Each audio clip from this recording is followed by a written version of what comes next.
பாபா ஓர் கருணாலயம்,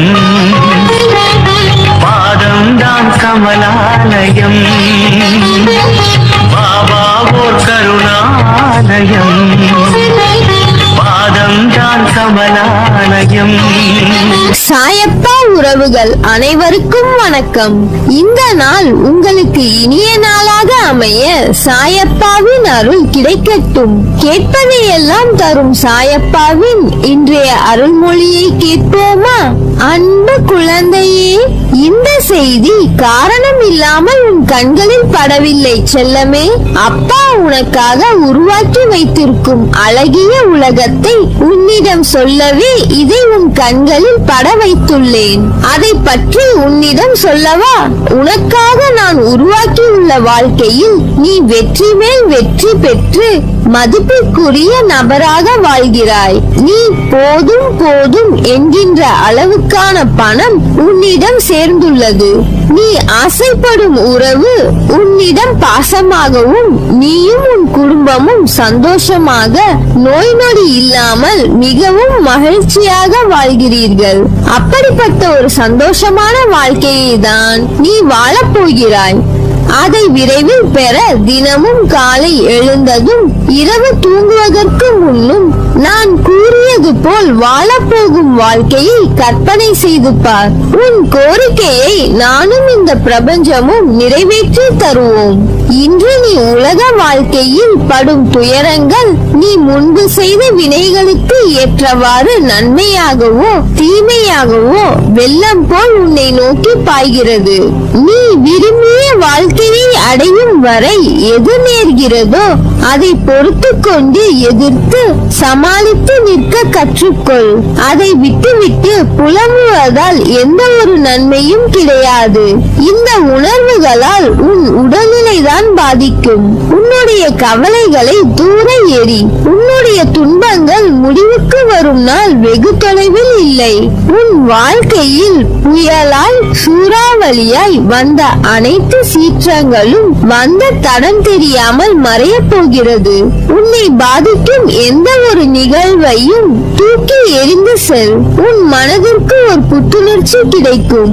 உனக்கு நான் அடிக்கடி கூறுவது ஒன்றுதான், நீ உன்னுடைய வாழ்க்கையை வாழ். அடுத்தவர்களைப் போல வாழ வேண்டும் என்று கனவு காணாதே.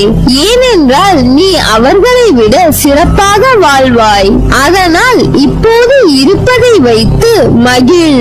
உலகில் எல்லோருக்கும் செல்வம், பதவி, அதிகாரம் எல்லாம் கிடைத்து விடாது. எல்லோருக்கும் எல்லாம் கிடைத்து விட்டால் இவ்வுலகமே அதிகார போட்டிகளால் சூனியமாகிவிடும். அதனால்தான் தகுதியானவர்களுக்கு மட்டும் அது கிடைக்கிறது. அந்த தகுதி உனக்கு இருக்கிறது என் செல்லமே. என் வாழ்க்கை மகிழ்ச்சியான பாதையில் தான் செல்கிறது என்று உனக்குள் சொல்லிக்கொள். அப்பொழுதுதான் இப்போது நீ படும் இந்த துயரங்களை மன வலிமையோடு எதிர்கொண்டு வெற்றி பெற முடியும்.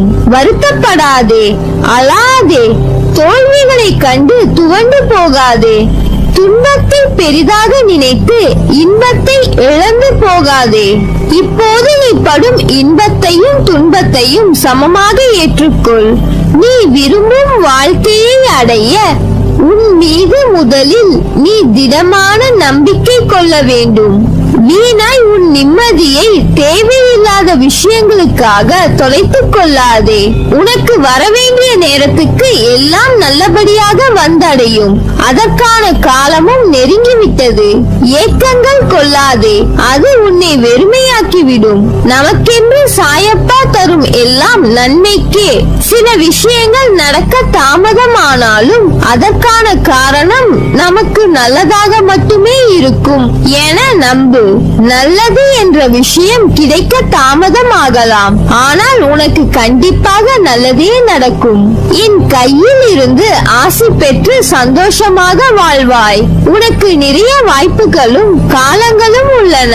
அதை உனக்கு சாதகமாக மாற்றிக் கொள்வதற்காகவே இந்த சின்ன சறுக்கல்கள் என உணர்ந்து புத்துணர்ச்சியோடு எழு. உன்னுடைய வாழ்வில் நீ நிச்சயம் வெற்றி அடைவாய். எவ்வளவுதான் பணம் வந்தாலும் எளிமையாக வாழ்வதில் விருப்பம் கொள்ள வேண்டும். கௌரவத்திற்காக ஆடம்பரம், வீண் செலவுகளில் ஈடுபடக்கூடாது. வழிபாட்டுக்கு ஆடம்பரம் தேவையில்லை. பணிவும் அன்பும் நிறைந்த ஒன்றே போதுமானது. அதுவே எனக்கு பிடித்த வழிபாடும் கூட. உன் வாழ்வில் நடப்பதை மனப்பூர்வமாக ஏற்றுக்கொண்டு நம்பிக்கையோடு செயல்படு. உலக விஷயங்களில் விருப்பம் இருக்கும் வரை உனக்கு பிறவி சங்கிலி தொடர்ந்து கொண்டே இருக்கும். சுகமும் துக்கமும் வெளியுலகில் இருப்பதாக எண்ணுகிறாய். அது உன் மனதில் இருக்கிறது. அறுசுவை உணவாக இருந்தாலும் பழைய கூழாக இருந்தாலும் இரண்டுமே பசியைத்தான் போக்கும். இன்பமாக தெரியும் ஒன்றே ஒரு நாள் துன்பமாக மாறலாம். துன்பத்திற்கும் அதே தன்மை பொருந்தும். இதை நீ உணர்ந்தால் வெற்றி நிச்சயம். கடவுளை காண அனைவரும் விருப்பப்படலாம். ஆனால் தகுதி உள்ளவருக்கே வாய்ப்பு கிடைக்கிறது. கடவுளை தியானிப்பதால் எண்ணம், சொல், செயல் மூன்றும் தூய்மை பெறும். கோடீஸ்வரனாய் இருந்தாலும் சுயநலத்துடன் வாழ்வது பாவம். மனசாட்சிக்கு பயந்து நடப்பவனே மனிதன். ஆனால் கலியுகத்திலோ மனசாட்சி என ஒன்றை முற்றிலும் தொலைத்துவிட்டு வாழ்கின்ற வாழ்க்கை எந்த நிலையில் இருக்கிறது என்பதை கூட தெரியாமல் வாழ்க்கையில் சுயநலம் மிகுந்து வாழ்கின்றனர். உறவுகளுக்கான மரியாதை, உறவில் இருக்க வேண்டிய பண்பு என எதுவும் இல்லாது அன்பு என்ற சொல்லுக்கு அர்த்தங்களை தேடும் நிலையில்தான் உலகம் செல்கிறது. பசி போக்குவது, ஆடைகள் கொடுப்பது, வாழ இடம் கொடுப்பது மட்டுமே. உன் வாழ்க்கை நிம்மதியுடன் சந்தோஷத்துடன் இருக்கிறதா என்றால் இல்லை. அதற்கு நிகராக அன்பு, பரிவு என உணர்வுகளும் இருக்கும் போதுதான் ஒருவருடைய வாழ்க்கை நிம்மதியான சந்தோஷத்துடன் அமையும். அதை உணர்வதும் ஒரு அரவணைப்பை கொடுக்கும். யாரும் தனித்து இல்லை, அனாதைகளும் இல்லை. தனக்கும் பிறருக்கும் பயனுள்ளவராக வாழ வேண்டும். பணம் சேர்ந்து விட்டது என்று பிறருடைய துன்பத்தில் இன்பம் காண்பது பாவம். பிறர் துன்பம் போக்க உதவுவது பெரும் புண்ணியம். இனிய சொற்களால் மற்றவர்களை மகிழ்விக்க அறியாதவர்கள் மௌனமாக இருப்பதே சிறந்தது. சொல்லாலும் செயலாலும் பிறருக்கு நன்மையை மட்டுமே செய்ய வேண்டும். இவைகளை பின்பற்று. நீ எடுக்கும் எல்லா முயற்சிகளிலும் உனக்கு வெற்றி நிச்சயம். என் வார்த்தைகள் மீது நம்பிக்கை வைத்து செயல்படு. உனக்கு என்றும் என்றென்றும் நல்லதே நடக்கும். நீ என் பரிபூர்ண அருளும் ஆசீர்வாதமும் அன்பும் பெற்ற என் செல்ல பிள்ளை.